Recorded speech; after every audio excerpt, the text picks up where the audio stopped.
seems to look exactly like Las Vegas, Nevada, doesn't it? Doesn't it look like Las Vegas to you? But we're in Osoyoos, BC, Canada, and here we're shooting a lot of our exterior desert sets. What we're going to do is we're going to set the camera up on a long lens.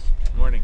Based on that long lens, we'll determine how far away you need to be to do your turn. That works for the lens. Coming this way. Coming this way. Yeah. We just want to be right down here, right? And we can look up, we can see sky. Yes. We can see this cut of mountain here. Okay. And they're just going to come, it's just going to be locked off, and they're just going to come barreling past us. So we'll see a little bit of tail away. Okay.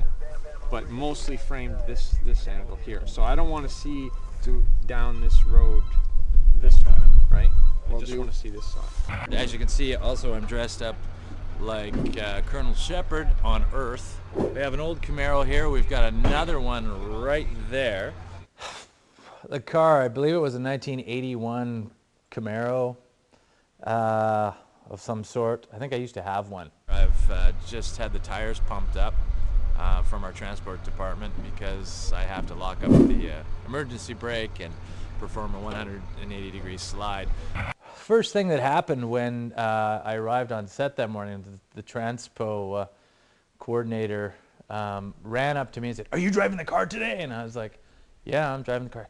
"Don't be too hard on the brakes because the cable might snap." And I went, "You know, like this is all about me hitting the brake." Before you go into the turn, I tap on the emergency brake, it locks the back tires up, so we start to drag the back tires into a slide, and they screech. And as I'm doing that, right after I do that, I crank the wheel, and the back end spins around, and you end up, hopefully I'll end up in the other lane, going the opposite direction, tromp on the gas again, and take off. But you have to be very aware of your proximity and how wide the road is, etc., etc. Just opened the garage, and it was full right, like it's just completely packed. Right in the basement because he was working on something in the basement. Even the basement, he hasn't got a proper. Come ahead, James. Come ahead.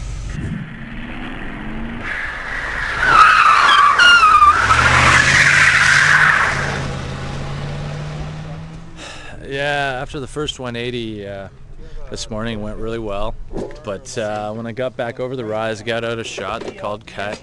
I went to turn the car around and it died on me.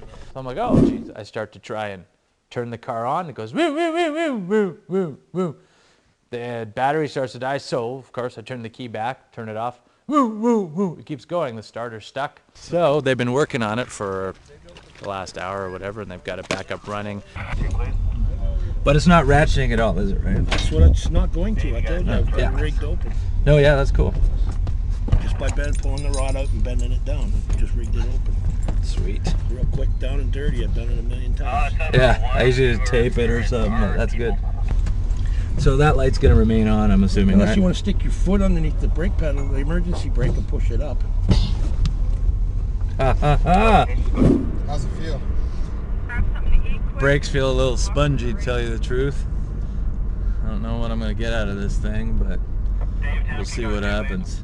Got the car started again. We did another take, and in the middle of the take, the bolts holding the driver's seat down came off, and my seat flipped backwards. I ended up in the back seat of the car. Still spinning the car around. It stopped spinning almost. I had to pull myself back up and get back on the gas to keep the wheels spinning and the tires smoking. And yeah, so there were several challenges to do with that particular car, and we overcame all of them, and luckily, and apparently it turned out really well. Stargate Atlantis with all new episodes. Watch in real time Fridays at 9, 8 Central on Sci-Fi.